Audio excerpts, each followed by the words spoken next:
हाथरस हादसे पर कल प्रधानमंत्री नरेंद्र मोदी ने लोकसभा में दुख जताया था और हर संभव मदद का भरोसा दिया था। तो वहीं आज राज्यसभा में भी हादसे पर मौन रखा गया।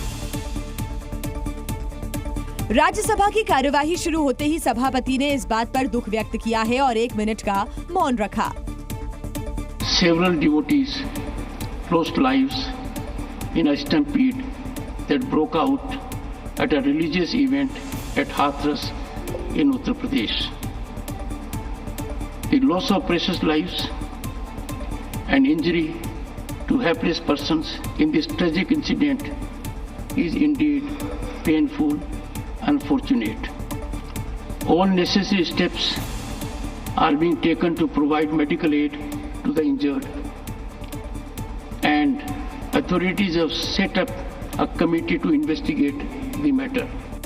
इधर इस मुद्दे पर सियासत भी तेज है। विपक्ष हादसे के लिए सरकार को जिम्मेदार ठहरा रहा है और ऐसे कार्यक्रमों के लिए विशेष नियम बनाने की बात कह रहा है।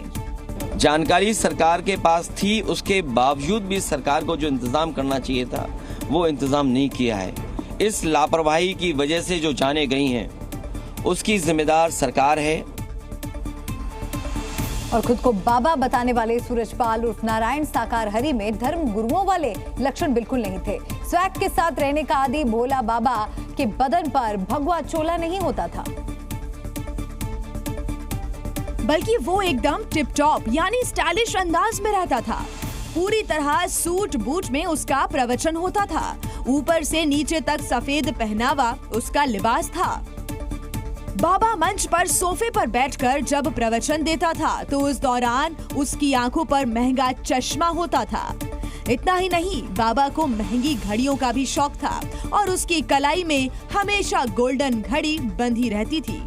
बताया तो ऐसा भी जाता है कि बाबा के कपड़े और जूते विशेष रूप से डिजाइन किए जाते हैं और इसके लिए अलग से डिजाइनर भी रखा है। बाबा साकार हरि की खुद की वर्दीधारी फौज भी है, जिनकी ड्रेस भी गुलाबी रंग की होती है।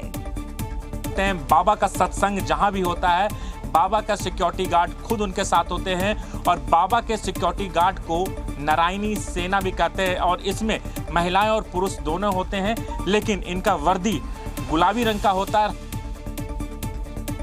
यूपी के हाथरस में मची भगदड़ में मरने वालों में ज्यादातर महिलाएं शामिल रहीं। इस घटना ने पूरे देश के लोगों को हिलाकर रख दिया और इस बीच प्रत्यक्षदर्शियों ने इस हृदय विदारक घटना का जो मंजर बताया वो डराने वाला था, क्योंकि इस घटना में 120 से ज्यादा लोगों ने अपनी जान गंवा दी। सत्संग के बाद बाबा के पैरों की धूल लेने के लिए भक्तों में होड़ मची थी। मौजूद एक प्रत्यक्षदर्शी ने पूरी घटना के बारे में जानकारी दी। प्रत्यक्षदर्शी के मुताबिक सत्संग के बाद बाबा अपनी गाड़ी में बैठकर वहां से रवाना हो गए, जिसके बाद भक्त उनके पैरों की धूल लेने के लिए उनके पीछे भागे ताकि धूल समेट सकें। इस दौरान महिला भक्त एक दूसरे को धक्का देती नजर आई।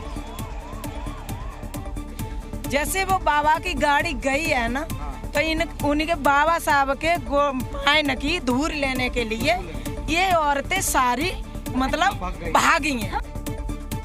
बाबा अपने सत्संग में लोगों पर से भूत प्रेत भगाने का भी दावा करता था। लोगों ने बताया कि कई लोग बाबा के दरबार से ठीक होकर गए।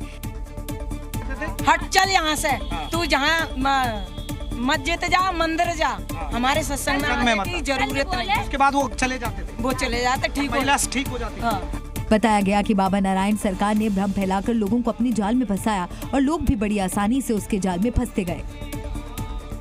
नारायण साकार हरि और भोले बाबा का असली नाम सूरजपाल है। कासगंज जिले के बहादुर नगर का रहने वाला सूरजपाल पुलिस विभाग में भर्ती हो गया और करीब 18 सालों तक नौकरी करने के बाद उसने VRS लिया और नौकरी छोड़ने के बाद वो पूरी तरह से आध्यात्म की ओर मुड़ गया। VRS लेने के बाद बाबा ने अपने गांव में ही सत्संग करना शुरू कर दिया। बाद में बाबा ने वहां एक बड़ा सा आश्रम भी बनवाया। कासगंज के बहादुरपुर नगर, यहाँ पर बाबा का आश्रम है। बाबा नारायण हरि साकार यहीं पर अपनी शुरुआत की। ये बाबा का पैतृक गांव। बताया गया कि शुरू के दिनों में सूरजपाल अपनी पत्नी के साथ आस पड़ोस के गांव में जाता था और खुद को बाबा बताकर सत्संग करता था, लेकिन धीरे धीरे उसके अनुयायियों की संख्या बढ़ती गई और फिर वो सूरजपाल से भोले बाबा कहलाने लगा। भोले बाबा ने 2014 तक अपने पैतृक गांव बहादुर नगर के आश्रम में ही सत्संग किया, लेकिन बाद में दूसरे राज्यों में भी उसके भक्तों की संख्या बढ़ने लगी, जिसके बाद बाबा ने आश्रम को छोड़कर देश भर में अलग अलग जगहों पर पंडाल लगाकर सत्संग करना शुरू कर दिया। ये पहली मर्तबा नहीं है जब नारायण साकार हरि विवादों में घिरा हो। इससे पहले भी नारायण साकार कई मामलों में आरोपी है और अलग अलग जगहों पर उसके खिलाफ कई केस दर्ज है, जिनमें यौन शोषण और जमीन पर कब्जा करने का मामला भी शामिल है। जानकारी के मुताबिक सूरजपाल उर्फ नारायण साकार हरि उर्फ भोले बाबा के खिलाफ 5 मुकदमे दर्ज हैं। आगरा, इटावा, कासगंज, फर्रुखाबाद और दौसा में बाबा के खिलाफ केस दर्ज है। साल 1997 में बाबा पर यौन शोषण का आरोप लगा और वो जेल भी गया। साथ ही बाबा पर जमीन कब्जाने का भी आरोप है। नारायण साकार हरि के पास निजी सुरक्षा कर्मियों की पूरी फौज है जो सत्संग के दौरान पंडाल के अंदर की जिम्मेदारी संभालती है। बाबा की ये फोर्स, जिसे सेवादार का नाम दिया गया है, इनकी जिम्मेदारी भी सत्संग में आने वाले भक्तों के बैठने, रहने और खाने पीने से लेकर ट्रैफिक तक की व्यवस्था करना है। बाबा के 3 तरह के निजी सुरक्षा कर्मी हैं। काले रंग की यूनिफॉर्म वाले सेवादार बाबा के साथ रहते हैं और पंडाल के बाहर की सुरक्षा देखते हैं। सफेद रंग के यूनिफॉर्म वाले सुरक्षा कर्मी की जिम्मेदारी पंडाल के अंदर भक्तों के बैठने की व्यवस्था करना और उन पर नजर रखने की है, जबकि पिंक यूनिफॉर्म महिला सुरक्षा कर्मियों को दी गई है। बताया गया है कि बाबा के सुरक्षा कर्मियों की संख्या करीब 10,000 है। खास बात यह है कि ये सुरक्षा कर्मी बिना सैलरी लिए अपनी इच्छा से श्रमदान करते हैं। Z News।